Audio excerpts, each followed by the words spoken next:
Hello everyone, good morning. कैसे हैं आप लोग? उम्मीद करता हूँ अच्छे होंगे, बढ़िया होंगे। तो हम लोग जो है रिवीजन करेंगे आज। क्या पढ़ रहे हैं? यूजीसी नेट जेआरएफ के लिए प्रिपरेशन कर रहे हैं और लगातार जो है क्लासेस आप देख रहे हैं रेगुलर बेसिस के ऊपर। उसी कड़ी के अंदर जो यूनिट 3 है आपकी, यूनिट 3 का जिसका नाम है बिजनेस इकोनॉमिक्स, वो बिजनेस इकोनॉमिक्स हम ऑलमोस्ट जो है वो कंप्लीट कर चुके हैं।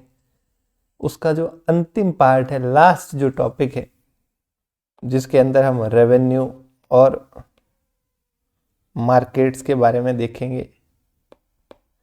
फिर एक इसके बाद छोटा सा टॉपिक और है, प्राइसिंग स्ट्रेटेजीज। तो ये दो छोटे छोटे मुद्दे जो है बचे हैं। मतलब हम जो मेजर पार्ट है वो डिस्कस कर चुके हैं, लेकिन इसके साथ मैंने एक और चीज़ बताई आपको हर समय। बिजनेस इकोनॉमिक्स से आसान दूसरी कोई यूनिट आपको नहीं मिलेगी। आपके कॉमर्स का जो सिलेबस है उसके अंदर टोटल 10 यूनिट है। उन 10 यूनिट में से सबसे आसान, सबसे इजी और सबसे कम याद रखने वाली चीज़ें जो है वो आपको इसी बिजनेस इकोनॉमिक्स के अंदर देखने को मिलेगी।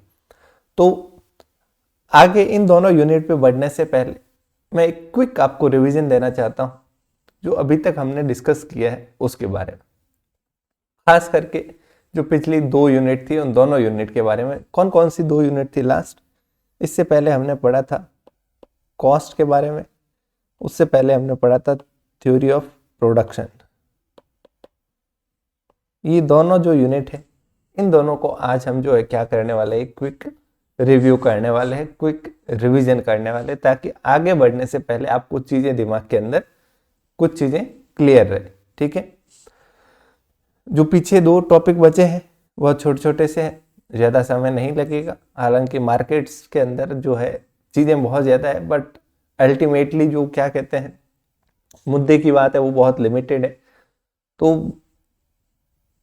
आप जल्दी ख़त्म करने के प्रयास की बजाय ये कोशिश रखिए, हमेशा दिमाग के अंदर ये रखिए कि जब जो जिस मूवमेंट पे जो चीज़ पढ़ रहे हैं उसको तसल्ली से पूरा ध्यान उसके ऊपर केंद्रित करके उसको पढ़ा जाए, बजाय कि हमेशा दिमाग के अंदर जब एक टॉपिक पढ़ रहे हैं तो अगला कब पढ़ेंगे, ये पढ़ रहे हैं तो अगला कब पढ़ेंगे।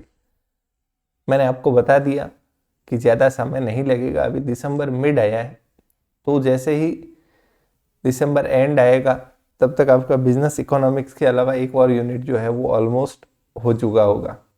बाकी जो पैरेलल सब्जेक्ट जो भी बड़े बड़े हैं वो भी चल रहे हैं, तो ये पूरा जो आपका सिलेबस है कंप्लीट हो जाएगा।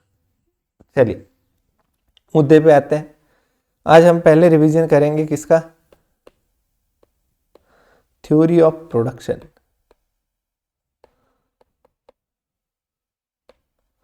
Theory of production business economics का ये पार्ट है। बिजनेस इकोनॉमिक्स का ये पार्ट है क्या?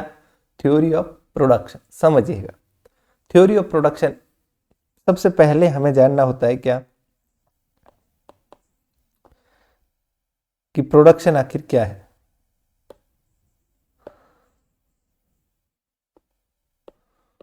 What is production? बताइए प्रोडक्शन क्या है?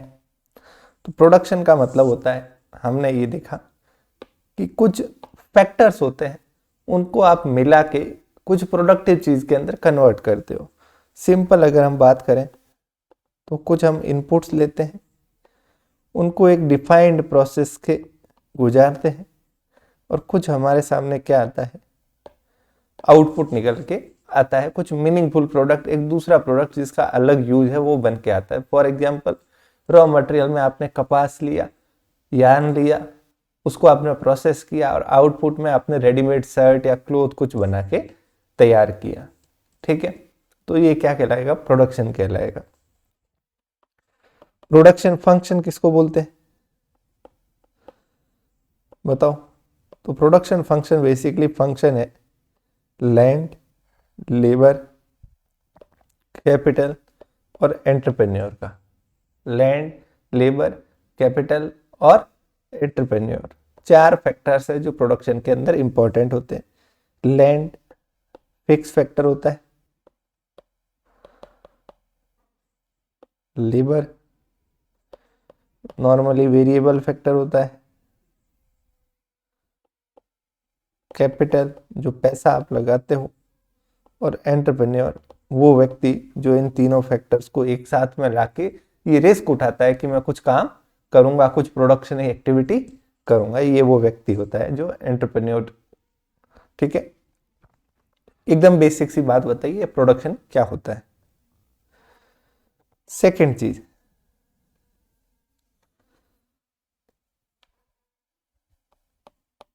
जो हमारे सामने आती है, थ्योरी ऑफ प्रोडक्शन। ये प्रोडक्शन के बारे में क्या प्रचलित, क्या प्रिवेलिंग थ्योरीज है जो इस प्रोडक्शन के संबंध में हमें कुछ चीजें बताती है इकोनॉमिक्स के अंदर। बहुत आराम से पढ़ा रहा हूं मैं आपको, ध्यान से बस सुनिएगा।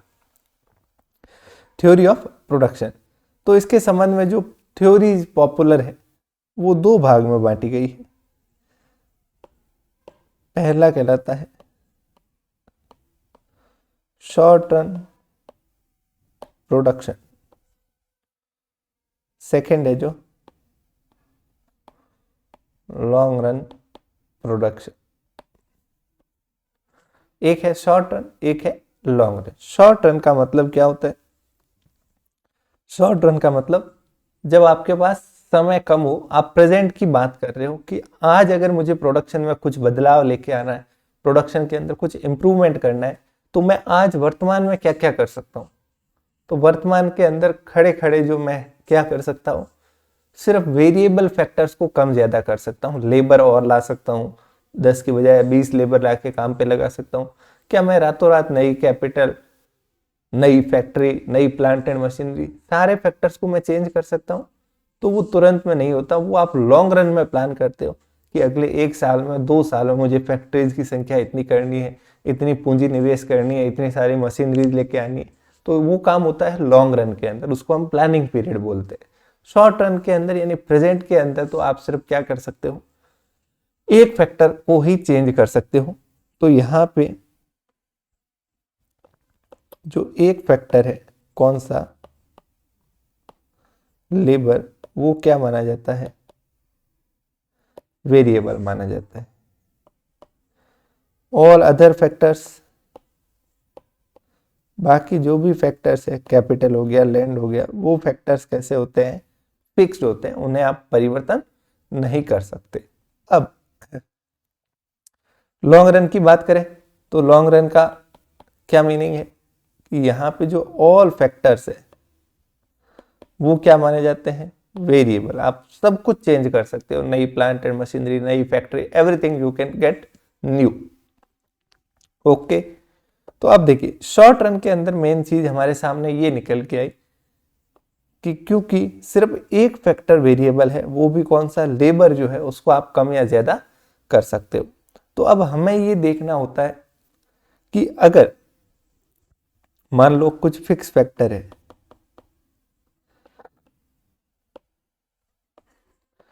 एक प्लांट लगाया हुआ है हमने, उसका कुछ मशीनरी है। अब उस एक प्लांट के अंदर कुछ मशीनरी जो लगी हुई है वो सारा तो फिक्स है, उसके साथ अगर आप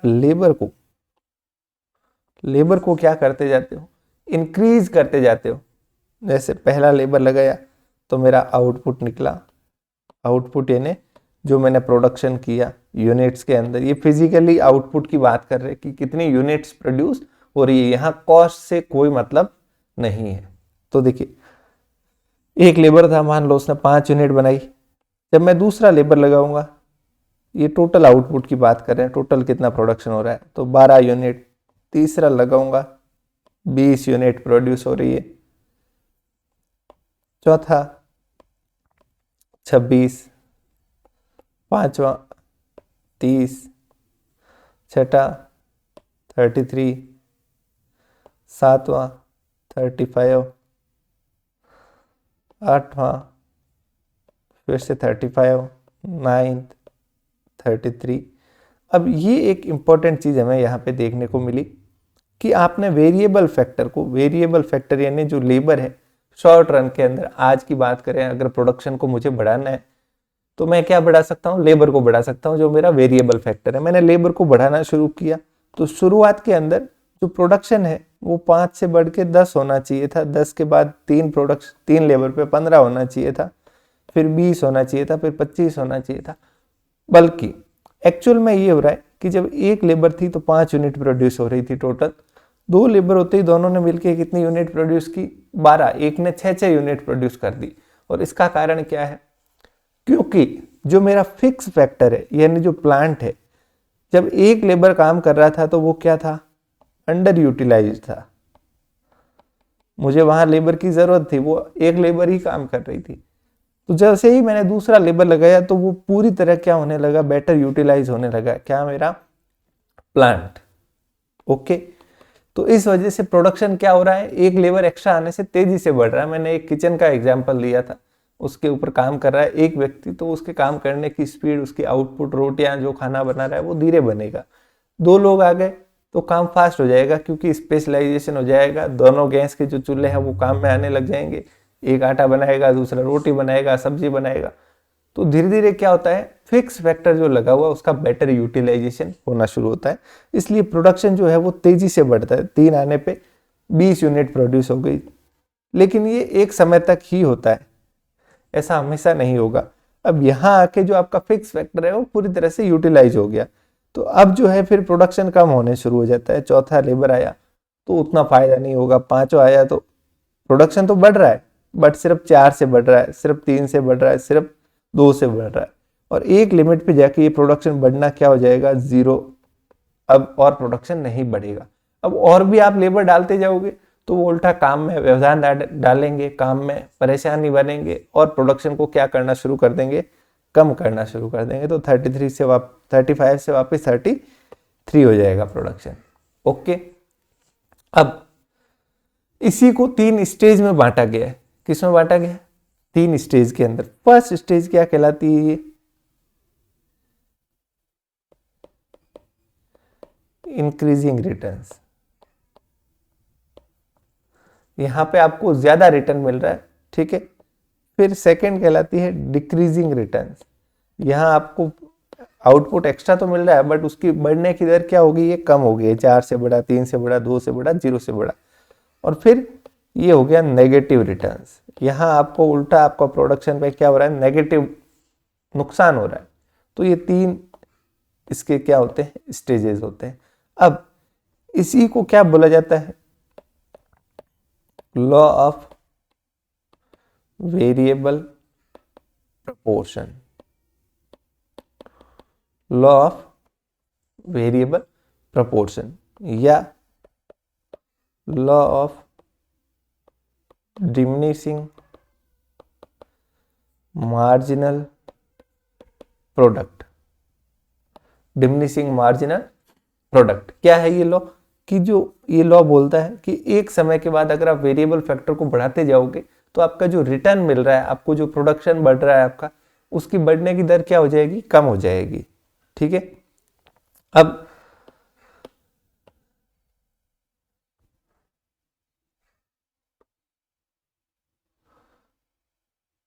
ये मैं यहां लिख देता हूं, ये 3 स्टेज हो गए। अब यहां पे आप अगर मार्जिनल प्रोडक्शन कैलकुलेट करोगे एमपी, तो वो आप देखिए शुरुआत में 5 था, फिर 5 से 12 हो गया, मतलब 7, फिर 8, फिर वापस 6, फिर 4, फिर 3, 2, 0। तो देखिए मार्जिनल प्रोडक्शन शुरुआत में तो क्या हो रहा है, बढ़ रहा है, और फिर घटना शुरू हो जाता है। इसीलिए इस थ्योरी का नाम क्या है, law of diminishing marginal product.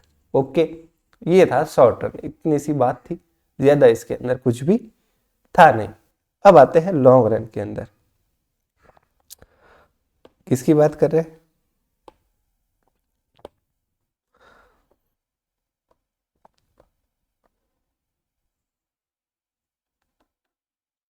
Long run के अंदर, क्योंकि सारे फैक्टर्स क्या है, वेरिएबल है। आप सारे फैक्टर्स को क्या कर सकते हो, इंक्रीज डिक्रीज कर सकते हो, कोई रेस्ट्रिक्शन नहीं है। मतलब अभी एक प्लांट चल रहा है, आप एक और प्लांट बना सकते हो, एक और प्लांट बना सकते हो, सारे फैक्टर्स को क्या कर सकते हो, इंक्रीज कर सकते हो। अब ये ध्यान रखिएगा, यहाँ जो हम एनालिसिस कर रहे हैं वो क्या कर रहे हैं, लॉन्ग रन में कर रहे हैं कि भाई एक प्लांट जब था तो उससे 1000 यूनिट प्रोड्यूस हो रही है, दूसरा लगाया तो टोटल मेरी 2000 यूनिट प्रोड्यूस हो रही है, तीसरा लगाया तो टोटल 3000। मतलब जिस अनुपात में मैं ये प्लांट बढ़ा रहा हूँ उसी अनुपात में मेरा प्रोडक्शन क्या हो रहा है, इंक्रीज हो रहा है। बट एक्चुअल में ऐसा होता नहीं है। एक्चुअल में क्या देखने को मिलेगा आपको, जब एक प्लांट लगाया तो 1000 प्रोडक्शन हो रहा था, आप सेकंड प्लांट लगाओगे 2 प्लांट हो जाएंगे, आपका प्रोडक्शन 2200 हो जाएगा, 3 प्लांट लगाओगे आपका प्रोडक्शन 3500 हो जाएगा। मतलब जिस अनुपात में आप ये बढ़ा रहे हो प्लांट, उससे ज्यादा अनुपात में आपका प्रोडक्शन बढ़ रहा है। पहले 1000 से बढ़ा फर्स्ट प्लांट पे, फिर 1200 से बढ़ा, फिर 1300 से बढ़ा। तो इसको क्या बोलते हैं, लॉन्ग रन के बोलते हैं रिटर्न्स टू स्केल। क्या बोलते हैं हम लोग, इसको बोलते हैं रिटर्न टू स्केल, कि लॉन्ग रन के अंदर बड़े स्केल पे अगर आप चेंजेस कर रहे हो तो क्या रिटर्न्स मिल रहे हैं। तो इसमें भी 3 हमें स्टेजेस देखने को मिलती है। एक होता है कौन सा, शुरुआत में इंक्रीजिंग रिटर्न्स टू स्केल, जब आप क्या कर रहे हो, जिस अनुपात के अंदर आपके फैक्टर्स को बढ़ा रहे हो उससे ज्यादा रेशियो में आपका प्रोडक्शन बढ़ रहा है। और इसका कारण हमने देखा था, वो इकोनॉमीज आपको हासिल होती है। फिर कांस्टेंट रिटर्न, फिर आपके रिटर्न्स क्या हो जाते हैं, एक टाइम के लिए कांस्टेंट हो जाते हैं। फिर डिक्रीजिंग रिटर्न्स, अब जो है आप बहुत ज़्यादा फैला चुके हो अपने प्रोडक्शन को, बहुत ज़्यादा फैक्ट्रीज, तो अब उतना फ़ायदा नहीं मिलता। जिस अनुपात में आप प्लांट बढ़ा रहे हो, फैक्टर्स बढ़ा रहे हो, उतने अनुपात में प्रोडक्शन फिर इंक्रीज नहीं होता। तो ये 3 स्टेजेस यहाँ भी आपको देखने को मिलती है। ओके, अब बस एक चीज़ आपको ध्यान रखनी है, ये जो आप प्लांट बढ़ा रहे हो, पहले प्लांट से दूसरे प्लांट पे गए, अब इस पहले प्लांट के अंदर मान लो एक मशीन लगी हुई है, 10 लेबर लगी हुई है, तो वही सेम रेशियो जो है दूसरे में होना चाहिए, 1 और 10, तीसरे में भी 1 और 10। अगर दूसरे प्लांट के अंदर 2 मशीन है और 20 लेबर है, तब तो प्रोडक्शन बढ़ना ही है, जाहिर सी बात है, क्योंकि ये बड़ी साइज का प्लांट है। आप समझ रहे हो, जो फैक्टर्स का रेशियो है वो क्या रहना चाहिए, कांस्टेंट रहना चाहिए। ओके, बस ये था थ्योरी ऑफ प्रोडक्शन। 3 चीजें हमने पढ़ी इंपॉर्टेंट, आई होप तीनों आपको क्लियर है। ठीक है, अब इसके अलावा इसी चैप्टर के अंदर एक छोटी सी बात और आती है। एक कोई भाई साहब थे, कॉब और डगलस, इन्होंने कोई प्रोडक्शन की थ्योरी दी, कोई एक फॉर्मूला दे रखा है, वो आपके लिए इतना काम का नहीं है। बस इन्होंने जो मेन बात बोली वो इतनी सी थी कि प्रोडक्शन के अंदर जो लेबर है वो 1/4 पार्ट कॉन्स्टिट्यूट करता है। कितना, 1/4 हिस्सा किसका है, लेबर का, प्रोडक्शन के अंदर जो भी योगदान है। और जो बाकी फैक्टर्स है उनका योगदान है कितना, 3/4। कितना है, 3/4। तो ये फॉर्मूला दे रखा है मैंने, नोट्स के अंदर आप देख लीजिएगा। ठीक है, चलिए, तो ये था क्या आपका थ्योरी ऑफ प्रोडक्शन। एक पेज के अंदर मैंने क्विकली आपको समराइज करवा दिया। अब दूसरा आते हैं, थ्योरी ऑफ कॉस्ट। सेकंड जो हमने देखा, theory of cost, business economics के ही यूनिट है थ्योरी ऑफ कॉस्ट। क्या कहता है थ्योरी ऑफ कॉस्ट, सबसे पहले हमने क्या देखा इसमें, कॉस्ट की अलग अलग टाइप्स देखे कि कॉस्ट जो है वो कितने प्रकार की होती है, अलग अलग प्रकार की होती है कॉस्ट। एक मिनट,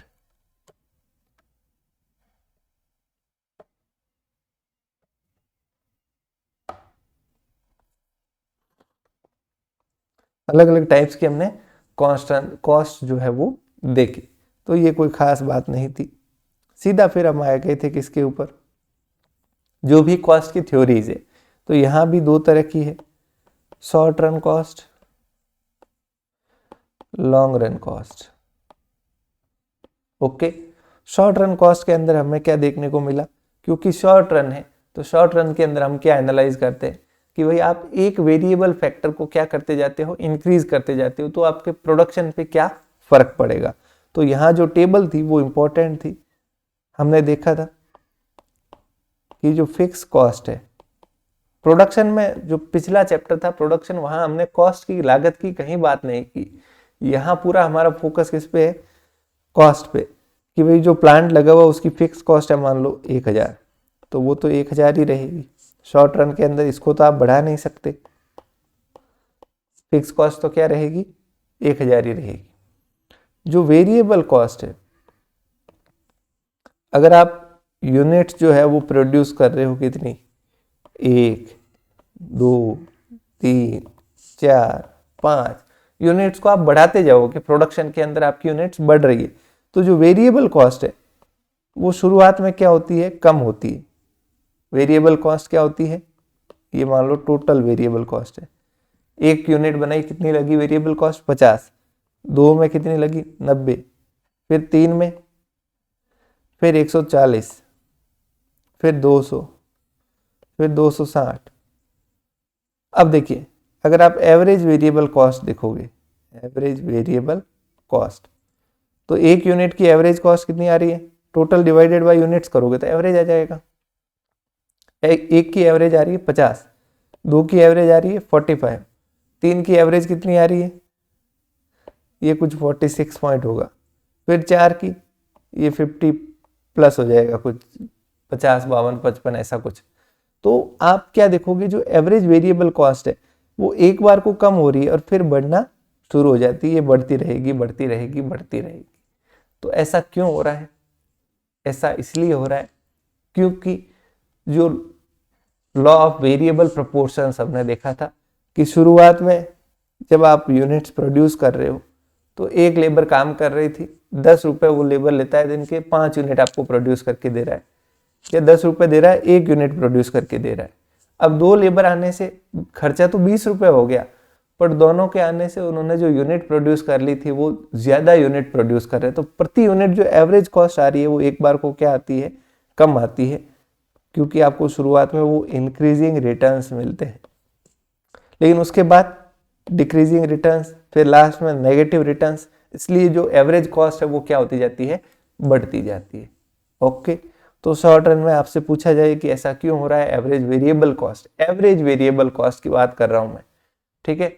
और क्योंकि जब एवरेज वेरिएबल कॉस्ट जो है वो इस तरीके से बिहेव कर रही है, तो जो मार्जिनल कॉस्ट है वो भी देखिए, मार्जिनल का मतलब एडिशनल, पहली यूनिट की एडिशनल कॉस्ट कितनी लगी, 50, दूसरे की एडिशनल कॉस्ट 40, फिर तीसरे की एडिशनल कॉस्ट फिर से 50, फिर 60, तो ये भी एक बार को कम हो रही है फिर बढ़ रही है। ओके, क्लियर है। तो ये हमने पढ़ा था अच्छे से। अब इसके जो कॉस्ट कर्व्स है वो हमने देखे थे, और कॉस्ट कर्व कुछ इस तरीके से बने थे। इधर अगर आउटपुट रखोगे आप, इधर आप कॉस्ट रखोगे, ओके, तो हमें क्या देखने को मिला, जो एवरेज कॉस्ट है, एवरेज वेरिएबल कॉस्ट, वो इस तरीके से एक बार को घटती है। ये पहले 50 थी, फिर 45 हुई, फिर वापस बढ़ना शुरू हो गई। पहली यूनिट प्रोड्यूस की, दूसरी यूनिट प्रोड्यूस की, तीसरी यूनिट प्रोड्यूस की, फिर जैसे जैसे ये बढ़ना शुरू हो गई। वहीं जो है कौन सी, मार्जिनल कॉस्ट, मार्जिनल कॉस्ट कैसी थी बताओ, मार्जिनल कॉस्ट कुछ ऐसी थी, एक बार को कम हुई और इसके मिनिमम पॉइंट पे फिर ये भी इंक्रीज होना शुरू हो गई, ठीक है। और टोटल जो कॉस्ट थी वो कुछ इस तरीके से थी, ये शॉर्ट रन